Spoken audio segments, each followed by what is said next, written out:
자, 그럼 이제 세 번째 시간 시작하도록 하겠습니다. 우리 세 번째 시간에는 아까 전에 우리 13페이지, 판례집 13페이지에 대입 재수 종합반 강사 근로자성 인정 여부에 관련 판례를 보다가 이제 말았죠.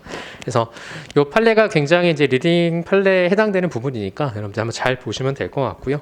한번 우리가 이제 사실관계를 보면서 한번 케이스로 한번 만들어 볼까요? 요거. 자, 한번 보도록 하죠. 자, 원고들은 1985년 내지 1991년부터 이제 1990년 12월경 내지 2001년 2월경까지 피고가 운영하는 학원의 종합반 강사로서 수강생을 대상으로 강의해 왔고, 원고들 중에 원고 둘, 셋, 넷, 그 기간 중에 한 두 해 내지 5년가량을 제외하고는 학급 담임을 맡아왔어요. 다음을 보시면은 원고들은 매년 2월 중순부터 대입 수학 능력 시험일이 있는 11월까지 아침 9시부터 저녁 7시까지 이어지는 10교시의 강의 시간 중 하루에 4, 5교시 또는 1개월에 100시간, 110시간의 강의를 하고 시간당 28,000원 내지 3만 원에 계산된 월 300만 원 정도의 강사료를 받았고, 수학 능력 시험이 끝난 후에 다음에 2월 개강 전까지 강의를 하지 않고 강사료도 받지 않았어요. 어떻게 보면 문호동 무임금 원칙에 따라서 주지 않았겠죠. 그렇죠? 다만 국어의 강의를 맡은 원고사는 11월 20일부터 12월 말까지 대학별 논술 시험이 있기 때문에 이분 같은 경우에 강사료를 당연히 받았겠죠. 강의를 하니까. 위 학원의 일과는 이 랑을 보실 때 여러분들이 좀 생각해야 될 부분이, 지금 여기 보면 이 강사분들이 보시면은 2월부터 2월인가요? 수능이 끝난 다음에 2월 전까지는 강의하지 않다가 2월 이후부터 11월까지 이제 강의를 하죠. 이때는 이제 강의를 하고, 그 다음에 12월, 1월, 근데 2월 초까지는 이제 강의가 없어요.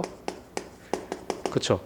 그러면 나중에 이러한 부분이 여기 보시면은 지금 5년가량이 아니죠. 지금 몇 년이에요? 이분들 같은 경우에는 1985년부터 1991년까지 지금 한 6년 내지 1991년부터죠. 그러니까 지금 원고들이 지금 여러 명이 있는데 1985년부터 이런 분이 있어요. 85년부터 2001년까지인가요? 이렇게까지 일하면 굉장히 10년 이상은 훨씬 일하신 분들이죠. 그런 분도 있고 아니면 짧게 일하신 분도 있고 한데, 그럼 계속적으로 지금 이 기간은 근로를 계속 안 했던 부분이 있는 거예요. 나중에 이제 쟁점되는 부분이 뭐가 있냐면 이 기간을 계속 근로기간으로 볼 수 있는지 여부, 이런 부분들이 이제 문제가 될 수가 있겠죠. 그렇죠? 그래서 이런 부분들을 생각하시고 여러분들 좀 사실관계 보시면 좋을 것 같고요. 그래서 다음을 보시면은 위 학원의 일과는 대략 8시 30분에 열리는 교직원의 조례로부터 시작을 하는데, 원고들 중에서 학급 담임을 맡은 강사는 8시까지 학원에 나와 수강생들의 아침 자습과 방송 수업을 감독하다가 8시 반에 교직원 조례에 참석하고 담임이 맡지 않은 강사는 그날 자신이 할 첫 강의 시작 전까지 학원에 나와 맡은 강의의 마지막 시간이 오후 5시 내지 7시까지 강의를 하고 퇴근했어요. 담임을 맡은 원고들은 순번을 정해서 한 달에 몇 차례씩 수강생들의 저녁 자습을 감독한 후 퇴근했는데, 원고들은 강의가 없는 자유시간에 대부분 다음 강의를 위한 휴식이나 교재 연구 등의 시간을 쓰고 학원을 떠나서 다른 곳에 강의를 나간다는 건 사실상 불가능했어요. 여기서 하나 또 힌트가 나오죠. 뭐죠? 학원을 떠나서 다른 곳에 강의에 나가는 게 사실상 불가능했다. 이게 무슨 성이 있는 거죠? 전속성이 있는 거죠. 그렇죠. 학원과 원고들 사이에 전속성이 있었다는 거예요. 그렇죠? 이런 것들이 하나씩 이제 여러분들이 뽑아내야 되는 겁니다. 그 다음에 보시면 다만 특정 요일 오전 오후에 강의가 없도록 조정하는 것은 가능하였다. 그러나 사실상은 다른 학원에 강의를 못했다라는 거죠. 그렇죠? 전속성 때문에. 망을 보시면은 피고 학원에 강의할 교재는 강사들의 복수의 교재를 학원 측에서 추천하면 학원 측이 그중 하나를 선택해서 사용하도록 하고 있어요. 여기 보시면 사실 강의 교재도 뭐예요? 사실상 학원에서 지정해서 줬다는 얘기가 되는 거죠. 그렇죠? 그러니까 비품 원자재가 누구 소유이냐, 그런 부분이 근로자성 판단에 있어서 하나의 중요한 요소가 되잖아요. 그렇죠? 그래서 그런 부분들 체크해 두시면 좋고, 방을 보시면은 담임을 맡은 강사들의 경우 자신들이 맡은 강의 외에 아침 교직원 조례 등에서 전달받은 단순 사무와 행정적인 일로서 아침 자습과 방송 수업 감독, 그다음에 저녁 자습 감독, 수강생 조례 주제, 전달 사항의 통보, 뭐 이와 같은 것들이 쭉 있어요. 등록금의 통지서, 모의고사 성적 배부, 수강생 외출, 조퇴증 작성, 발급, 결석, 지각, 조퇴, 외출, 학생, 학부모의 통보, 자 이런 것들의 파악, 자 이런 거 쭉쭉쭉 이제 나와 있는데 마지막에 이제 담임 강사들의 자 다음 페이지 넘겨보죠.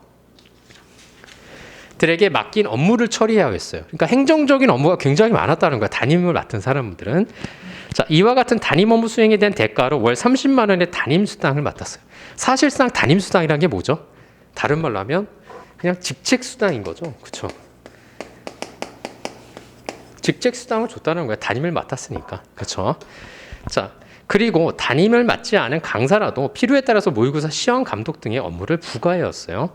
자, 사항을 보시면은 원고들은 위 학원에서 처음 강사로 일할 때에는 특별한 문서로 된 계약서를 작성하지 않았고, 자, 그럼 뭐예요? 구두로 근로관계가 성립되었다는 얘기가 되는 거죠. 그렇죠? 자, 근로소득세를 납부하였으며 근로소득세를 납부하였다. 뭐죠? 근로자로 신고가 됐다라는 거예요. 근로소득세로 납부를 했다는 거는. 자, 위 학원이 사업장으로 된 직장 의료보험에 가입을 했어요. 직장 의료보험에 가입을 했으니까 4대 보험에 가입이 됐다는 거죠. 그렇죠? 지역가입자가 아니라. 자, 1994년 초부터 학원 측은 방침을 바꿔서 매년 강사들과 강의 용역 제공 계약을 했어요. 그러니까 이제부터는 94년도 이후부터는 무슨 계약을 체결한 거죠? 사실상 도급 계약을 체결한 거예요. 그렇죠? 자, 계약서의 명칭은 도급인데 이제 실질이 중요한 거죠. 그렇죠? 자, 강사들로 하여금 부가가치세법에 따른 사업자 등록을 하게 한 다음에 직장 의료보험 대신 지역 의료보험에 가입하게 했죠. 왜냐하면 도급 계약을 했으니까 근로소득세가 아닌 사업소득세를 부과하고 지역가입자로 전환이 되는 거죠. 강사들의 보수에 대해서는 근로소득세가 아닌 사업소득세를 원천 징수하였다. 사업소득세를 원천 징수하였더라도 이거는 부차적인 요소이기 때문에 사실 중요한 부분은 아니에요. 그렇죠? 자, 판시사항을 보면, 자 여기서 쟁점되는 부분은 이제 크게 이제 두 가지라고 볼 수가 있는데요. 첫 번째는 일단은 가장 중요한 건 이 학원 강사가 근로기준법상 근로자에 해당되느냐 여부가 가장 중요한 부분이었죠. 자, 그 다음에 자 근로기준법상 근로자에 해당되는 여부에 대한 부분. 자, 첫 번째 쟁점이고 세 번째 보시면은 근로계약이 만료하면서 근로계약 기간에 갱신되거나 동일한 조건으로 근로계약이 반복해서 체결된 경우 계속 근로연수의 계산 방법 및 갱신 또는 반복 체결한 근로계약 사이에 공백 기간 중에 근로관계 계속성이 유지되는 경우. 지금 이 부분을 얘기하는 거죠. 그렇죠?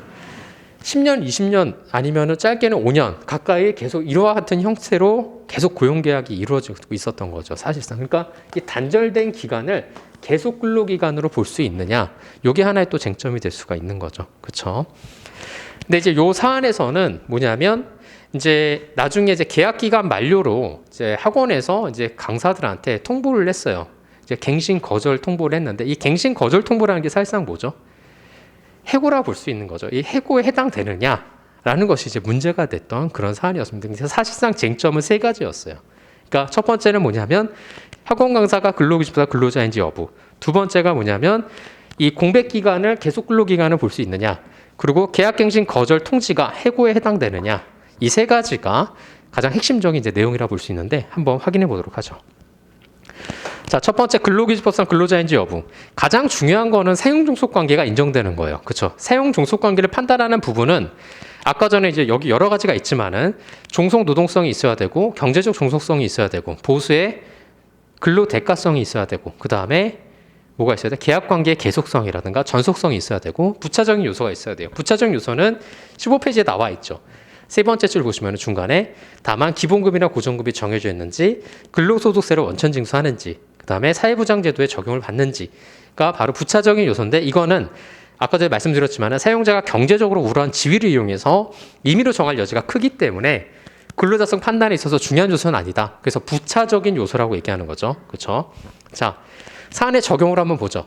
그럼 근로자인지 아닌지 여부에 대한 사안의 적용을 한번 보면은 자, 첫 번째 이제 위 재반 사정을 종합적으로 고려할 때, 자 위에서 본 출근 시간과 강의 시간 및 강의 장소의 지정, 사실상 다른 사업장에 대한 노무 제공의 가능성의 제한, 강의 외 부수 업무 수행 등의 사정에다가 시간당 일정액을 정해진 강의 시간 수를 곱한 금액을 보수로 지급받았을 뿐 수강생 수와 이에 따라 학원의 수입 증감에 보수의 영향을 미치지 아니한 사정. 사실상 뭐 고정급으로 받았다는 얘기가 되는 거죠. 그렇죠? 등을 종합하여 보면 원고들은 임금을 목적으로 종속적인 관계에서 피고와 근로를 제공한 근로자에 해당한다고 볼 수 있는 거죠. 그런데 문제가 되는 거는 이제 우리 사항에서 그동안은 이제 그 구두로서 근로계약을 체결하다가 근로소득세를 납부하고 체결하다가 94년부터 용역계약으로 바뀌었잖아요. 그래서 이와 같은 부분이 과연 근로자성 판단에 영향을 미치느냐 여부가 이제 문제가 되는데, 자, 두 번째 단락을 보시면은 두 번째 단락에서 다섯 번째 줄 내려오시면은 중간에 자, 안았고 다음에 보수에라고 거기 보시나요? 그렇죠. 자, 거기서부터 보시면은 보수에 고정급이 없으며 부가가치세법상 사업자 등록을 하고 근로소득세가 아닌 사업소득세를 원천징수 당하였으며 직장의료보험이 아닌 지역의료보험에 가입한 사정이 있다 하더라도, 자, 첫 번째, 이러한 사정들은 실질적인 노무 제공 실태와 부합하지 않는 계약서 문헌에 불과하거나 사용자인 피고가 경제적으로 우월한 지위에서 사실상 임의로 정할 수 있는 사정에 불과하여 원고들의 근로자성을 뒤집는 사정으로 보기는 부족하다라는 거죠. 그렇죠? 그래서 그와 같은 사정이 있다 하더라도 이건 부차적인 요소이기 때문에 근로자성 판단에 있어서 중요한 건 아니다라고 보시면 되고, 자, 이제 두 번째 쟁점이 나와야 되겠죠. 두 번째 쟁점은 뭐냐면 계속 근로 여부인 거죠. 공백 기간이 있는데 이 공백 기간을 계속 근로 기간을 볼 수 있는지 여부가 이제 문제되는데, 이거에 대한 판단 기준이 나와야 되겠죠. 자, 보시면은 첫 번째 줄 위주고 있습니다. 근로계약 기간이 만료되면서 다시 근로계약을 맺어 그 근로계약 기간에 갱신하거나 동일한 조건으로 근로계약에 반복하여 체결한 경우에는, 자, 여기서부터 이제 중요한 내용이죠. 갱신 또는 반복된 계약 기간을 합산하여 계속 근로 여부와 계속 근로 연수를 판단해야 된다는 거예요. 가장 중요한 거는 갱신 반복된 기간을 합산을 해야 됩니다. 합산. 자, 그래서 밑으로 보시면은 다시 내려와서 갱신되거나 반복 체결된 근로계약 사이에 일부 공백 기간이 존재하더라도 그 기간이 전체 근로계약 기간에 비해서 길지 아니하거나 또는 계절적 요인이나 방학 기간 등의 당해 업무의 성격에 기인하거나 대기 기간, 재충전을 위한 휴식 기간 등의 사정이 있어서 그 기간에 근로를 제공하지 않거나 임금을 지급하지 않았다는 상당한 이유가 있다고 인정되는 경우에는 뭐예요? 계속 근로 기간을 볼 수 있다는 거죠. 이 기간은 어떤 기간이었죠? 방학 기간이었죠, 사실상은. 왜냐하면 대학 수학력 시험 이후에 사실 어떻게 보면 그 이게 일정이 없기 때문에 어쩔 수 없이 쉬는 기간이었잖아요. 그러니까 어떻게 보면 이제 여기 보시면은 어떤 기간에 방학 기간에 해당된다고 볼 수 있는 거죠. 그렇기 때문에 이와 같은 기간들은 자, 근로관계 계속성을 유지되는 기간으로 볼 수가 있다라는 거예요. 그렇죠? 그래서 이 부분 계절적 요인이라든가 방학 기간, 즉 당의 업무에 기인하거나 그다음에 근로계약 기간이 길지 않거나, 그렇죠? 이 부분들을 조금 체크해 두시는 게 좀 좋을 것 같습니다. 그래서 이 부분에서 특히 이제 첫 번째 그 기간이 길지 아니하거나, 두 번째 업무의 성격에 기인하거나, 세 번째 여기 보시면은 대기 기간 또는 재충전을 위한 휴식 기간, 그렇죠? 대기 기간,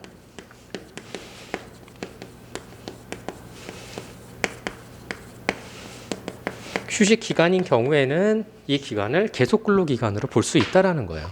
그렇죠? 자, 이렇게 정리하시면 되는 거죠. 이렇게. 그래서 계속 근로 기간을 판단할 때는 이 세 가지 여러분들 조금 참고해서 보시면 됩니다. 자, 그다음 페이지로 넘어가죠. 자, 그러면은 자, 대입 재종반 강사들이 매년 근로계약을 체결하는 형식을 갖추었더라도 실질적으로 그 기간에 정하면 있는 근로자 지위에 있었다고 보아 사용자의 근로계약 갱신 거절이 해고에 해당하느냐. 지금 첫 번째 근로자에 해당되느냐 먼저 검토해 주고 그 다음에 두 번째 뭘 검토해 줬죠? 계속 근로기간인지 여부. 계속 근로기간에 해당되니까 뭐예요? 갱신 거절이 해고에 해당하느냐 라는 것이 문제가 될 수 있는 거죠. 이게 계속 근로기간이 아니라면은 해고가 아니겠죠. 갱신 거절은 뭐예요? 계약기간 만료가 되는 거예요. 그러나 계속 근로기간인데 사실상 뭐죠? 기간에 정함이 없는 근로자인 거죠. 근데 갑자기 계약이 만료됐다고 해서 갱신 거절 통보를 하는 거는 뭐냐? 해고에 해당한다는 거죠. 그렇죠? 자, 보시면은 될 것 같습니다. 자, 그래서 자 보시면은 밑에서부터 세 번째 줄, 자 끝에 중간부터 보시면 밑줄 안 그으셔도 돼요. 위 강사들이 매년 근로계약을 체결하는 형식을 갖추었더라도 실질적으로 기간에 정함이 없는 근로자의 지위에 있었다고 보아 사용자의 근로계약 갱신 거절은 뭐예요? 해고에 해당한다고 볼 수 있는 거죠. 해고라고 하는 것은 뭐였었죠? 사용자의 일방적인 의사표시에서 근로관계를 종료하는 거죠. 근로계약 갱신 거절이 사용자의 일방적 의사표시인 거잖아요. 그렇죠? 그렇기 때문에 이건 해고에 해당돼서 볼 수 있는 거죠. 자, 사안의 적용.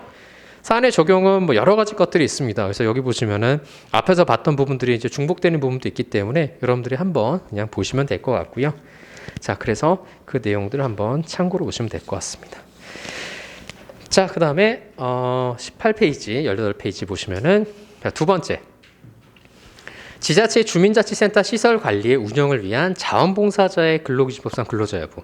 여기서 핵심적인 건 뭐냐면 자원봉사자가 근기법상 근로자냐라는 거예요. 자원봉사자가 근기법상 근로자인지 여부. 자, 원심에서는 이거에 관한 원심에서는 그러니까 원심이라고 하는 것은 바로 한 단계 전 그 재판부를 보통 원심이라고 얘기해요. 원심. 그래서 만약 대법원이면 고등법원이 이제 원심이 되는 거죠. 그렇죠. 근데 원심에서는 근로자성을 부인했어요. 그러나 대법원에서는 근로자성을 인정을 했는데 여러 가지 요소들이 있어요. 원칙적으로 자원봉사자를 하는 것은 임금을 목적으로 근로를 제공하나요? 아니죠. 그렇기 때문에 원칙적으로 근로자는 아니에요. 그렇죠. 임금을 목적으로 근로를 제공해야 되는 거죠. 그렇죠. 그러나 임금을 목적으로 근로를 제공하지 않기 때문에 왜냐하면 사업 또는 사업장에서 우리가 근기법상 근로자의 개념을 크게 분설할 수가 있죠. 조문을 통해서 뭐죠? 직업의 종류를 불문하고 사업 또는 사업장에서 임금을 목적으로 근로를 제공해야 돼요. 이 세 가지 요건이 갖춰야지 근로자로 될 수 있는 건데 자원봉사자는 사실 사업 또는 사업장에서 임금을 목적으로 근로를 제공하지 않기 때문에 원칙적으로는 근로자가 아닌 거죠. 그러나 이 대법원 판례에서는 이 판례가 왜 의미가 있냐면 근로자로 인정했기 때문에 그런 거예요. 그러니까 어떤 요소 때문에 근로자로 인정했는지가 여러분들한테 가장 중요한 키워드가 될 수가 있는 거죠. 그래서 만약에 예를 들어서 이 판례에서 어떤 게 나왔냐면 이 자원봉사비, 자원봉사료가 상당히 고액이었어요. 그럼 사실상 자원봉사가 아니라는 거죠, 그거는. 그러니까 자원봉사료가 만약에 뭐 시간당 뭐 최저임금을 받고 한다라면 사실 뭐 그것도 문제될 수 있는데 그냥 순수하게 그냥 뭐 교통비 정도로 주고 했다라고 한다라면 사실 금액은 크지 않기 때문에 순수한 자원봉사를 볼 수 있지만은 뭐 최저임금의 적용을 받고 규정의 적용을 받고 뭐 취업규칙의 적용을 받고 출퇴근이 정해져 있고 이렇다고 한다라면 사실상 뭐예요? 사용종속 관계가 인정되는 부분이기 때문에 자원봉사 형식을 취하더라도 뭐가 되는 거죠? 근기법상 근로자가 될 수 있다라는 거예요. 그렇기 때문에 형식이 어떻게 됐든 간에 가장 중요한 건 실질인 거죠. 그렇죠? 그러니까 1차적인 판단 요소는 형식이지만 2차적인 판단 요소는 실질을 봐야 된다라는 거. 그래서 그거에 관한 포커스를 가지고 여러분들이 좀 보시면 될 것 같습니다. 자, 그러면은 하나씩 좀 보도록 하죠. 자, 성남시 주민자치센터 사건인데요. 자, 보시면은 원고는 자, 주민 편의와 복리 증진을 위한 자치 사무 등을 행하는 지방자치단체입니다.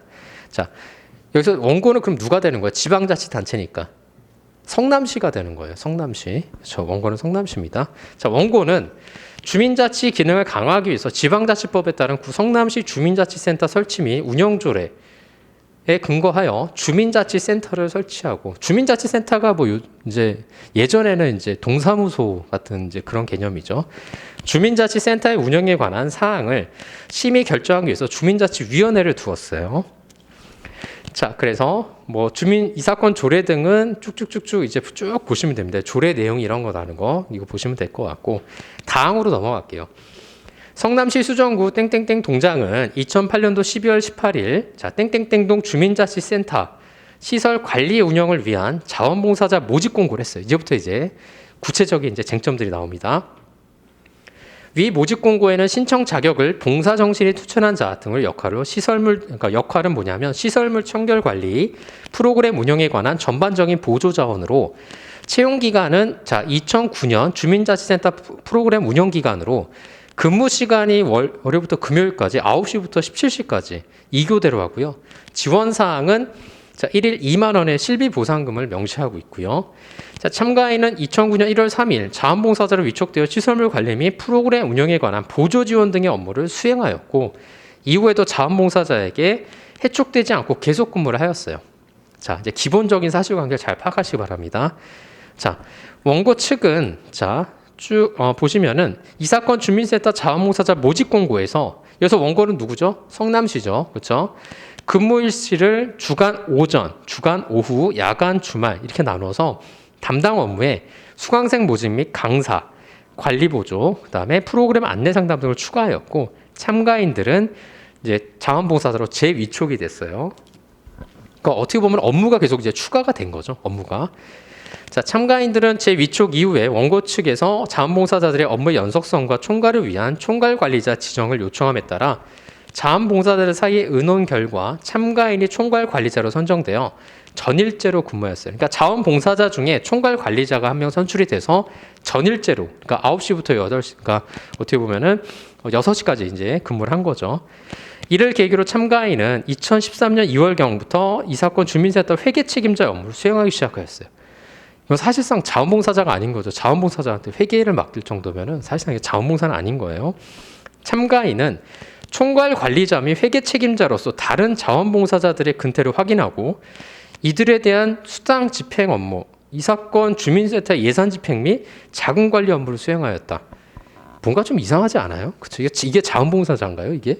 이건 사실 근로자를 채용한 거지 이렇게 자원봉사로 회계 업무를 담당하게 하고 근태를 확인하게 하고 그렇죠? 좀 이상하죠? 여기서부터 뭐 이제 냄새가 나기 시작하는 겁니다. 자, 방을 보시면은 참가인은 이 사건 주민센터 사무실에서만 근무했어요. 이건 뭐죠? 근무 장소가 지정되어 있는 거죠. 그렇죠?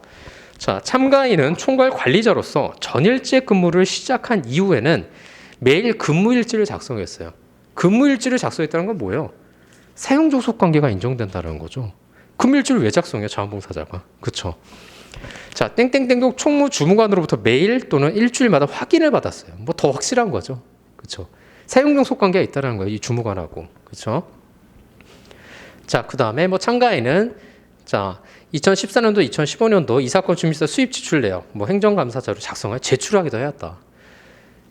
뭔가 좀 이상하네요. 그렇죠? 자, 사항 보시면은 참가인은 자원봉사자로 위촉된 일에 모집 공고 기재와 함께 1일당 2만 원을 봉사 실비 명목으로 받았어요. 아까 전에 2만 원씩 실비 명목을 받은 건 아는데 그 외에도 참가인이 업무 수행과 관련해서 2009년도 2월경부터 매달 또는 간헐적으로 12만 원 내지 22만 원을 추가로 받았고 2013년 2월경부터는 총괄 관리자로서의 업무 수행에 대해서 매달 55만 원에서 60만 원, 그다음에 회계 책임자로 업무 수행을 하면서 매달 10만 원 내지 20만 원 추가했어요. 사실 이거 자원봉사료가 아닌 거죠. 이거는 사실 근로에 대한 대가로 받은 거라 볼 수 있는 거죠. 그렇죠? 자, 참가인에게 지급된 봉사 실비의 이외 돈은 자원봉사자와 강사에 대한 지원금 지급을 규정한 땡땡땡동 주민자치센터 운영 세칙에 자, 따라서 땡땡땡동 주민자치위원회가 주민자치센터 프로그램의 수강료 등을 통해 마련된 재원에서 지급된 것이다. 그래서 원고는 자, 2015년도에 자, 참가인에 대한 2016년도 시설 자원봉사자 재위촉을 이제 거부한 거예요. 이 거부가 그러면은 해고에 해당될 수 있느냐? 뭐 이런 것들이 문제가 될 수 있겠죠. 거부가 해고에 해당될 수 있는지 여부에 대해서 당연히 부당해고 구제 신청을 했을 거고, 이 부당해고 구제 신청을 하면 첫 번째로 논해줘야 될 게 뭐가 있겠어요? 이 사건에 대해서. 그렇죠. 이 원고가 어떻게 보면 이 제기한 자, 즉 신청인이 근기법상 근로자인지 여부가 먼저 검토가 돼야 되겠죠. 근로자가 아니라면 사실 각하되는 거잖아요. 그렇죠. 그렇기 때문에 근로자인지 여부를 먼저 판단해주고 그러면은 이 재위촉인 거부가 뭐가 되는 거예요? 해고에 해당되느냐라는 것이 이제 문제가 될 수가 있겠죠. 그렇죠. 자, 그래서 한번 보도록 하겠습니다. 자, 보시면은 근로기준법상 근로자에 해당하는지 여부에 대한 판단 기준, 뭐 판단 기준은 우리가 워낙 많이 봐서 그냥 한번 보시면 될 것 같고, 그냥 뭐 형식적으로만 한번 잠깐 보면은 첫 번째 주 중간부터 보죠. 계약의 형식이 고용계약인지보다 실질적으로 근로자가 사업 또는 사업장에서 임금을 목적으로 종속적인 관계에서 사용자에게 근로를 제공하는지 여부에 따라서 판단을 해야 되는데, 그 사용종속 관계 판단 여부는 여러 가지 것들이 있죠. 종속노동성, 경제적 독립성이나 종속성, 그 다음에 보수의 근로대가성, 그 다음에 계약관계 전속성이나 계속성, 이런 것들을 이제 파악을 해야 되겠죠. 자, 사안의 적용을 한번 보도록 하죠. 사안의 적용. 왜 근로자가 아닌지에 대해서 판단한 그 이유에 대해서 사실관계와 대입해서 여러분들이 봐야 되는 거예요. 자, 보면 첫 번째. 2013년 2월경에 자, 참가인이 추가 업무를 수행하게 된 경위와 추가 업무의 내용, 이와 관련해서 지급받은 돈의 명목과 액수, 대가성에 대한 당사자들의 인식과 의사 등을 고려하면 참가인의 이 사건 제위적 거부 무렵에는 자원봉사 활동 기본법 등에 따른 자원봉사 활동으로 이 사건 주민센터의 시설 관리 등의 업무 수행을 하였다고 보기는 어렵다라는 거예요. 왜냐하면 사실 순수하게 자원봉사를 했으면은 사실 그와 같은 업무를 할 수가 없는 거죠. 그렇죠? 자, 그리고 참가인이 자신이 제공한 근로에 대한 대가로 임금을 지급받았다 보면 타당한데, 자, 그 이유에 대해서 이제 1, 2, 3으로 이제 나눠지고 있습니다. 이와 같은 내용은, 자, 첫 번째 동그라미 1번 보시면은, 자, 이 사건 주민센터에서 일하는 자원봉사자들은 총괄하는 업무와 이들에 대한 수당 지급 업무, 그 다음에 이 사건 주민센터 운영에 회계 업무를 추가로 수행하였으며, 또한 참가인이 이러한 업무 수행을 위해서 전일제로 다른 자원봉사자들보다 더 많은 시간을 일을 했죠. 그 다음에 이에 대해서 매달 적게는 55만 원, 80만 원 상당의 돈을 지급받았다. 상당히 적은 돈은 아니죠. 그렇죠? 자, 두 번째. 참가인이 추가로 지급받은 돈은 봉사실비 명목으로 지급된 돈과 모두 합산한 액수는 최저임금법상의 월 최저임금에게 유사하거나 이를 상회하고 있다라는 거예요. 그러니까 사실상 최저임금 받고 있으면은 그 근로의 대가로서 인정받을 수 있다라는 거죠. 그렇죠? 자, 세 번째, 추가된 업무에 따른 총 근무 시간과 참가인이 지급받은 전체 금액을 고려하면 참가인으로서 봉사 실비와 지원금을 자신이 제공하는 근로의 대가로서 인식하였던 것으로 보일 수가 있다라는 거예요. 그러니까 사실상 업무가 추가되면서 추가된 수당들을 받았기 때문에 이거는 뭐다? 근로에 대한 대가로 받은 거로 인식할 수 있다라는 거죠. 그렇죠? 신청인 입장에서는. 자, 방가로 2번 보겠습니다. 자, 원고 측은 참가인의 근무 장소와 근무 시간이 지정되어 있었어요. 아까 전일제로 일했으니까 9시부터 6시까지 일을 했었죠. 참가인으로 하여금 근무일지의 근무 상황부를 작성하도록 하였고, 자, 그 밖에 총무주무관의 지시를 받아서 작성 또는 제출까지 하였어요. 그래서 이와 같은 점을 봤었을 때는 상당한 지휘감독 관계에 있었다라는 거. 그렇죠? 그래서 이와 같은 점을 봤을 때 뭐 어떻게 보면 이제 사용접수 관계에 인정될 수 있다라고 볼 수 있고, 자, 네 번째 21페이지로 넘어가죠. 자, 21페이지 넘어가면 세 번째 줄, 위에서 세 번째 줄 내려오시면 중간에 고려하면 다음에 참가인이 원고를 사업주로 한 4대 보험에 가입되지 않았다는 점을 들어서 원고를 근로자가 아니라고 할 수는 없다. 이 자원봉사자 같은 경우에는 4대 보험을 가입을 안 했겠죠. 당연히. 그래서 이게 4대 보험을 가입을 안 했다는 이유만으로 근기법상 근로자가 아니다라고 판단할 수는 없다는 거예요. 왜냐하면 부차적인 요소이니까. 그렇죠? 그래서 결론은 근기법상 근로자에 해당된다라고 판단했던 그런 사안이었습니다. 그래서 자원봉사자라는 말만 보고서 근기법상 근로자 아니겠구나 이렇게 생각할 게 아니라 형식은 그렇지만 실질이 어떻게 되는지를 보고서 판단을 해야 된다는 거예요. 그렇죠? 그래서 굉장히 중요한 판례라고 볼 수가 있습니다. 자, 그러면은 요거를 우리 케이스로 한번 정리해 보죠.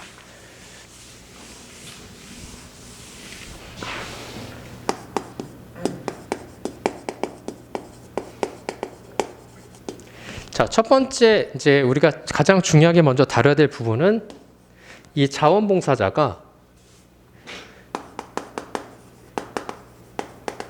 자원봉사자의 이제 근기법상 근로자성 여부가 이제 문제가 되겠죠. 그렇죠. 이제 두 번째 문제가 될 수 있는 건 이제 제위적 거부에 관련된 부분인데 이제 그런 부분들은 논외로 일단 하도록 하죠. 자, 두 번째 이제 근기법상 근로자성 판단이죠.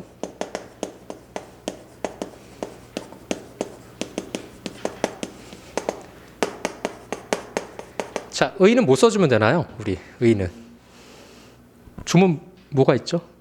2조 1항 1호 써주시면 되죠. 그렇죠? 취지 뭐예요? 취지 뭐예요? 근로자 취지가 뭐죠? 근기법상 근로자의 취지? 근로기준법의 어떤 보호 대상의 범위를 확인하기 위해서 규정하고 있는 거죠. 그렇죠?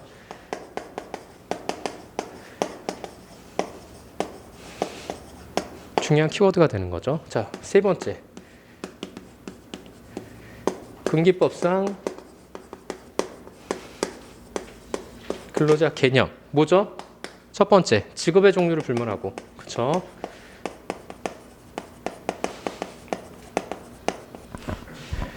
자, 우리 어디 보시면 되냐면 31페이지 잠깐 볼게요. 윤리노동법.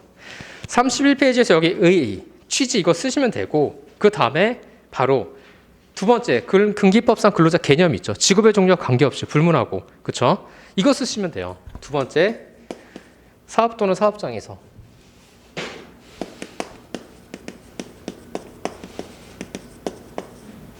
세 번째 뭐예요? 임금을 목적으로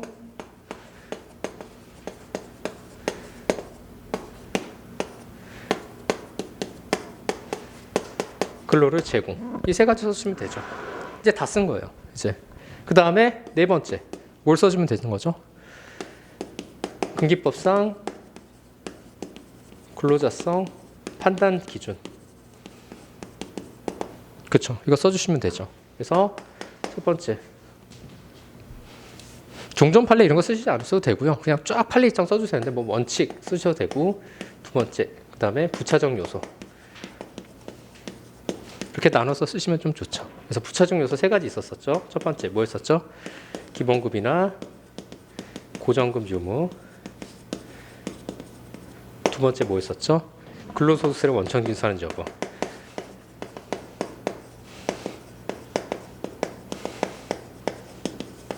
세 번째 뭐죠? 사회보장제도 적용 여부.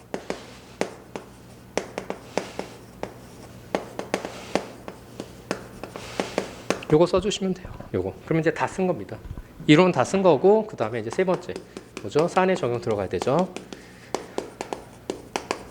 자, 근거들을 한번 우리 다시 한번 정리해 봅시다. 첫 번째 뭐였었죠? 근무 시간과 근무 장소가 정해져 있었어요. 그쵸? 자, 그 다음에 아까 전에 담당 업무가 일반적으로 사실은 자원봉사 업무라고 보기 좀 어렵죠. 그쵸? 자원봉사의 업무로 보기 어려운 점. 그 다음에 세 번째, 이 보수가 뭐죠? 사실상 근로의 대가라는 거죠. 왜냐하면 이 보수가 사실은 이제 금액이 이제 상당했었죠. 상당하기 때문에 근로의 대가로 볼 수 있다라는 거예요. 그렇죠? 그다음에 네 번째, 아까 전에 뭐였었죠? 총무 주무관한테 그렇죠 지시를 받았었죠.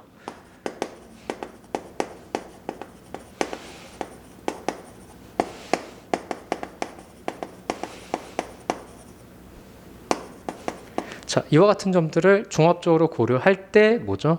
이 자원봉사자는 근기법상 근로자에 해당한다라고 써주시면 되는 거예요. 그러니까 이 부분을 사실관계 보고 계속 끌어와서 풍부하게 써주시면 되는 거예요. 어차피 차이는 여기서 나는 거기 때문에 여기를 잘 써야 되는 겁니다. 그 다음에 네 번째, 결론은 근로자성 인정된다. 이렇게 써주시면 되는 거죠. 근로자 나오면 일반론은 정형화되어 있다고 보시면 돼요. 어차피 저하고 계속 이제 근로자성에 관한 부분이 계속 나올 건데 이론 쓰는 거는 거의 동일해요. 그러니까 뭐만 바뀌는 거죠? 사안의 적용만 계속 바뀌는 거예요. 왜냐하면 사실관계가 다르니까. 그렇기 때문에 일반론은 거의 외우셔도 상관은 없어요. 사실은 일반론은. 자, 그래서 보도록 하겠습니다. 자, 이번엔 이제 근기법상 근로자 세 번째인데요. 주식회사의 등기이사의 근로자 근기법상 근로자 여부. 주식회사의 등기이사라고 하는 것은 이제 등기 임원을 얘기해요. 그렇죠? 우리가 이제 임원에 관한 얘기를 할 때 임원의 근로자성을 얘기할 때 임원이 근로자가 아니냐 실질적으로 판단을 해봐야 되겠죠. 그렇죠? 형식적으로 임원이면 다 근로자가 아니다 이렇게 볼 수 있는 게 아니잖아요. 그렇죠? 판단을 할 때 우리 어떻게 판단했었었죠? 임원이 근로자가 아니라는 거 판단할 때. 그렇죠. 지휘감독 행사 여부죠. 그 다음에 명목적인 지위에 있는지 여부 이런 것들을 종합적으로 고려해서 판단을 하죠. 그렇죠. 이 두 가지를 종합적으로 고려해서 판단하는데 이 임원이라고 하는 것은 크게 이제 두 가지 임원이 있죠. 등기 임원이 있고 비등기 임원이 있어요. 그러니까 이사나 뭐 감사 같은 뭐 등기 임원이 있고 그다음에 뭐 전무, 상무 이런 분들이 비등기 임원인데 일반적으로 등기 임원은 근로자성의 부인이 돼요. 일반적으로. 왜냐하면 상법을 통해서 이제 주주통일을 통해서 선임이 되는 부분이기 때문에 사용자성이 인정된다고 볼 수 있고 원칙적으로는. 그러나 물론 실질적으로 등기 임원이라 하더라도 이 사건과 같은 비슷한 부분인데 등기 임원이라 하더라도 형식은 등기 임원이지만 실질은 사용종속관계에서 일을 했다라고 한다면 당연히 근기법상 근로자는 될 수는 있겠죠. 그러니까 비등기 임원 같은 경우는 원칙적으로는 근기법상 근로자를 인정받지는 않지만 만약에 본인이 만약에 지휘감독권을 행사하고 라고 했더라면 사실상은 사용자로 볼 수가 있는 거죠. 그래서 형식이 중요한 게 아니라 실질을 보고 판단해야 된다는 거. 장한이 자니? 장한이 자? 응? 왜 피곤해? 응? 자. 따뜻하니까 졸리죠. 따뜻하니까. 자, 22페이지 한번 보도록 하죠. 주식회사 등기이사의 근기법상 근로자 여부. 자, 판시사항을 먼저 볼게요. 주식회사의 이사가 근로기준법상의 근로자에 해당하는지 여부에 대한 판단 기준인데요. 자, 뭐 이 사실관계는 그냥 한번 쭉 보시면 되고요. 가장 중요한 거는 우리가 일단 판시 내용이 가장 중요한 거기 때문에 요거는 판시 내용만 보도록 하겠습니다. 자, 첫 번째 23페이지 보시면은 주식회사 이사가 근기법상 근로자에 해당하는지 여부에 대한 판단 기준. 우리 판단 기준 뭘 썼어요? 이 두 가지였죠. 명목상 지위에 있느냐, 명목적인 지위에 있는지 여부. 그 다음에 지휘감독권을 행사하는지 여부. 이 두 가지로 판단한다 그랬죠. 자, 보시면은 어디부터 보시면 되냐면 두 번째 단락 볼게요. 두 번째 단락에서 네 번째 줄 내려오시면 그 앞쪽에 따라서 있죠. 찾으셨나요? 자, 거기서부터 밑줄 긋습니다. 따라서 첫 번째. 자, 이사가 있으면 그 위에다 첫 번째 동그라미 치시면 돼요. 이사가. 자, 여기 첫 번째 동그라미입니다.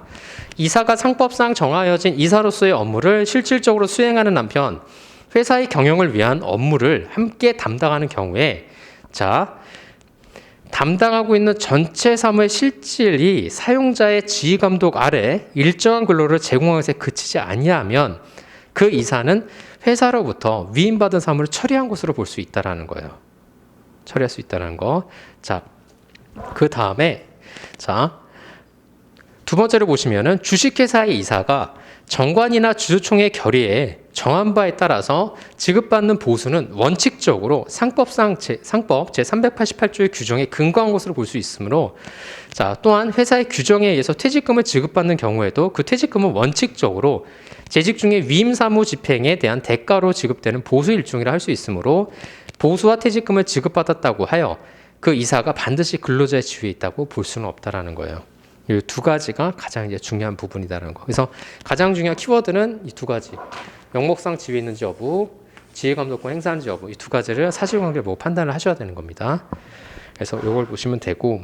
그래서 사안의 적용을 잠깐 한번 볼게요. 자, 위 재반 사정을 종합적으로 고려할 때 위 사실에서 알 수 있는 피고 회사의 규모와 조직, 원고가 피고 회사 이사로 선임된 경위, 이사 활동과 회사의 의사결정 경영에 대한 참여 정도, 그다음에 이사로서의 구체적 업무 내용, 보수와 또는 처우에 대한 사항을 종합적으로 고려해 보면 원고는 피고 회사의 상법상 이사로서 이사회 등을 통해서 회사의 업무 집행에 관해 주요 의사결정에 참가하는 한편 일정한 범위의 사업 경영에 관한 업무를 위임받아 처리했다고 볼 수 있고 정관에서 정한 바에 따라서 이사회 결의에 기초한 이사로서의 보수를 받는 등 근로자의 일반 사항과 확연하게 차별적인 대우를 받았다는 거죠. 그래서 그와 같은 점에 비춰보면은 주식회사 등기이사의 경우 이 해당 사안의 주식회사 등기이사의 경우에는 근기법상 근로자는 아니다라고 이제 판단한다는 그런 사례입니다. 그래서 가장 중요한 키워드 일단은 그 위에 이 구체적인 판단 기준에 아까 전에 우리가 밑줄 그은 내용들 그 부분이 가장 중요한 부분이니까 그 부분들 위주로 해서 사안에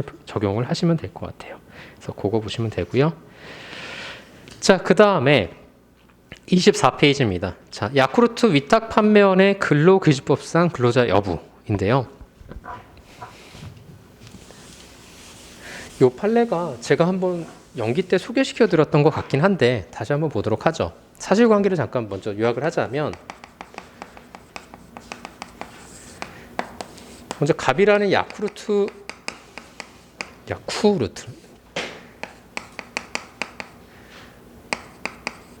야쿠르트인가요? 사실 잘 모르겠습니다. 야쿠르트 아주머니라고 얘기하죠. 한국 야쿠르트가 있는데 이 야쿠르트 아주머니들이 한국 야쿠르트를 상대로 해가지고 소를 제기했어요. 어떤 소를 제기했냐면 연차수당 달라, 퇴직금 달라, 연장근로수당 달라라고 제기한 거예요. 수당 청구를 한 거죠. 수당 청구를 했는데 이 한국 야쿠르트에서 이제 수당 청구를 한 거죠. 그러나 우리나라 이제 법원에서 1심, 2심, 이제 신급관할이 이제 3심까지 있잖아요. 1심도 근로자성을 인정 안 하고 2심도 아니고 3심도 아니다라고 판단을 했어요. 그 판단 이유가 뭐냐라는 것이 이제 중요한데 첫 번째, 한국 야쿠르트하고 아주머니는 일단 첫 번째 근로계약을 체결하지 않고 도급계약을 체결했어요. 이건 뭐 첫 번째 이제 근거로 이제 든 거죠. 그렇죠? 도급계약 체결. 자, 두 번째는 뭐냐면 취업규칙의 적용을 받지 않아요. 즉 한국 야쿠르트의 취업규칙 적용이 안 된다라는 거죠. 그렇죠? 자, 세 번째는 뭐냐면 아주머니들은 판매 수수료를 받았어요. 그러니까 자기가 판매한 만큼만 받은 거죠. 그렇죠? 그러니까 어떻게 보면 실적급제를 받은 거죠. 실적급. 판매량에 비례해서 받았던 거예요. 자, 그다음에 네 번째는 뭐냐면 근무 장소, 근무 시간이 지정되어 있지 않았어요. 아주머니만 비가 많이 와요. 그러면 아예 오늘 이만큼만 하고 가야 되겠다. 갈 수도 있는 거고, 아니면은 근무 뭐 장소 같은 게 여기 갔다가 아니면 우리 오랜만에 이제 고시생들 상대로 해가지고 야쿠르트 팔아볼까? 이쪽으로 올 수도 있는 거고, 그러니까 마음대로 다닐 수 있는 거예요. 그러니까 이런 것들이 정해져 있지 않다는 건 뭐죠? 사용 종속 관계가 부정될 수 있는 요소가 되는 거죠. 그렇죠? 그다음에 당연히 4대 보험 적용이 안 된 거고요. 어떻게 보면 이제 도급계약을 체결했으니까 뭐죠? 여섯 번째, 사업소득세를 징수했겠죠. 그래서 이와 같은 점들을 종합적으로 고려했었을 때 야쿠르트 아주머니들은 한국 야쿠르트와 사용종속관계가 인정이 안 된다. 즉 그래서 야쿠르트 아주머니들은 근기법상 근로자가 아니다라고 판시했던 그런 사건이었습니다. 그래서 요거의 사건이기 때문에 한번 우리가 보도록 하는데요. 그래서 우리 시간이 좀 없어가지고 판시 사항부터만 잠깐 먼저 보도록 하겠습니다. 그래서 이렇게 아까 전에 말씀드린 것처럼 이 갑이라고 하는 것은 한국 야쿠르트 아주머니인데요. 자, 갑이 근기법상 근로자에 해당하는지 여부. 그래서 여기 소국이라고 되어 있죠. 그래서 당연히 인정이 안 됐던 그러한 사건이었습니다. 그래서 그거 보시면 되고요. 그래서 목차는 사실 옆에 보시면 알겠지만은 근기법상 근로자에 해당하는지 여부. 그래서 뭐 판단 기준 관련해서 두 번째 보시면 종속적 판단 기준에서 원칙. 아까 전에 부차적인 요소. 그렇죠? 제가 아까 썼던 지웠네요. 예. 아무튼 예, 그렇게 아까 썼던 부분 그대로 쓰니까 거의 근기법상 근로자 나올 때는 일반론은 거의 정형화되어 있다 보시면 돼요. 그래서 여러분들이 꼭 그렇게 기억을 해주시면 좀 편하고요. 문제는 이제 사안의 적용인 거죠. 그렇죠? 사안의 적용이 가장 중요한 부분이기 때문에 그 부분이 이제 쟁점되는 부분이니까 한번 보시면 될 것 같습니다. 우리가 잠깐 뭐 시간이 좀 없긴 하더라도 잠깐 보면은. 일단은 사안의 적용부터 잠깐 볼까요? 사안의 적용 한번 잠깐 보면은 자, 첫 번째 1번을 보시면은 자, 각각 같은 위탁 판매원들이 A 회사로부터 A 회사는 한국 야쿠르트가 되는 거죠. 지급받은 각종 수수료의 금액은 기본적으로 위탁 판매원의 판매 실적에 연동해서 결정됐다는 거죠. 판매 실적에 연동돼서. 그래서 자, 위탁 판매원들의 근로 제공하는 용역의 내용이나 시간과 반드시 비례적으로 관련성이 없다라는 거예요. 일반적으로 임금이라고 하는 것은 근로 시간과 비례해서 지급이 되는 거죠. 그러나 그게 아니라는 거예요. 그게. 그렇죠? 근로 시간과 비례하지 않는다라고 볼 수 있고. 자, 두 번째 보시면은 자, 두 번째 줄부터 볼게요. 첫 번째 좀 한번 다 보죠. A 회사가 갑에게 근무복을 제공하고 적립형 보험의 보험료, 상조 회비를 일부 지원하였다 하더라도 근무복을 제공했다는 건 뭐죠? 근무복을. 그러니까 비품 원자재가 누구 소유라는 거예요? 일단은 한국 야쿠르트 소속이라는 거죠. 그렇죠? 근데 그랬다 하더라도 자, 이는 A 회사의 판매 활동을 장려하기 위한 배려 차원에서 이루어진 것일 뿐이고요. 이를 두고 갑이 A 회사로부터 근무상의 어떠한 지시나 통지를 받은 것이 없다라고 볼 수 있는 점. 만약에 근무복을 착용을 안 했어요. 너 왜 근무복 착용 안 해? 그리고 만약에 징계를 했다라고 한다면 사실상은 뭐죠? 사용종속 관계에서 일을 했다고 볼 수 있는 거예요. 그러나 그런 게 아니라는 거죠. 그리고 어떤 요소가 또 있을 수 있냐면 만약 근무복을 지정했다 하더라도 제공했다 하더라도 만약에 한국 야쿠르트 아주머니가 임차료를 내요. 만약에 그거에 대해서 근무복에 대한 사용료를 낸다라고 한다면 그거는 어떻게 된 거죠? 사용종속 관계를 희석시키는 어떤 요소가 될 수 있어요. 그러나 근무복에 대해서 어떤 임차료를 내지 않는다라고 한다면 그거는 사용종속 관계 인정할 수 있는 요소가 될 수는 있거든요. 그래서 그런 부분에서 좀 나눠서 생각하시면 좀 좋아요. 자, 세 번째 보시면은 A 회사가 갑과 같은 위탁 판매원들을 상대로 하여 실시한 매월 2회 정도의 교육은 자, 이 교육도 마찬가지죠. 이 교육을 만약에 강제로 참석하게 한다거나 이랬을 경우에는 사용종속 관계 인정될 수 있지만은 교육이 뭐 임의로 실시되거나 참석한다, 불참한다 하더라도 뭐 어떤 제재가 없다거나 이러면 사실 문제는 없죠.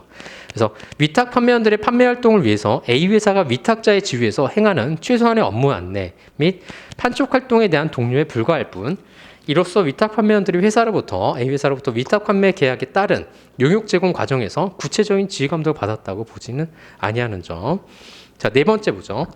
설령 A 회사가 관리점 내에서 일정 표를 제시하고 위탁 판매원들에 대한 구체적인 업무 지시와 감독에 관한 것이라고 볼 만한 아무런 사정을 찾을 수가 없고, 오히려 위탁 계약상의 의무를 주재하는 것에 불과한다는 점.